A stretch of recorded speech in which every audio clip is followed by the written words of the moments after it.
बच्चों 12 लेसन आवाज़ का मुताला में आज हम क्या पढ़ेंगे? इंसानी कान का अंदरूनी हिस्सा किस तरह से होता है। सबसे पहले कान क्या चीज़ है? कान हमारा समाअत का एहसास है, यानी हम कान से क्या कर सकते हैं? सुन सकते हैं। तो ये दिख रहा होगा आपको कान।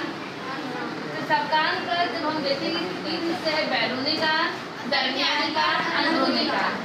बैरूनी कान ये नजर आ रहा है आपको बच्चों, ये है बैरूनी कान। ध्यान दो, ये क्या है? बैरूनी कान। बैरूनी कान को हम कहते हैं पीना। क्या कहते हैं? पीना। इसकी हड्डी इतनी ऐसी होती, नरम होती है कि हम जो है आसानी से इस कान को मोड़ सकते हैं ना।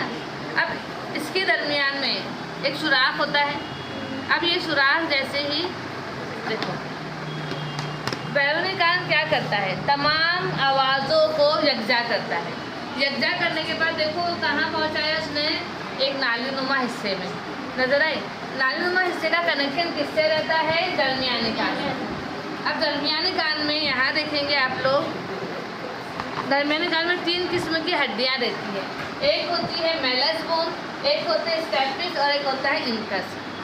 अब जैसे ही नाली में से यहाँ से आवाज़ का मजमुआ जाता है, वो किस पर जाता है? पर्दे पर, है ना। क्या किस पे बनता है? पर्दे पर। अगर आवाज़ तेज़ रहेगी तो इसकी जो झिल्ली है वो अंदर की जानिब झुकेगी।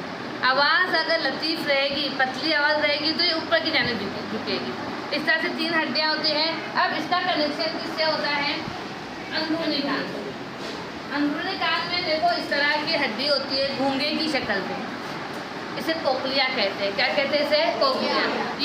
ये जो है कोकलिया क्या करता है? इसके अंदर एक फ्लूइड होता है। क्या होता है? एक फ्लूइड, यानी एक सॉल्यूशन होता है। जैसे ही हमारे कान में जो है आवाज़ जाती है, आवाज़ जाने की वजह से क्या होगा? इसमें फ्लूइड होता है, एक माय होता है। वो क्या करता है? वाइब्रेशन होता है उसमें, और उसमें वाइब्रेशन होने के बाद वो कहाँ तक जाता है? वो इंसानी अंदरूनी कान में कोकलिया होता है। वो आवाज़ कोकलिया से होते हुए कहाँ जाती है? दिमाग के पास।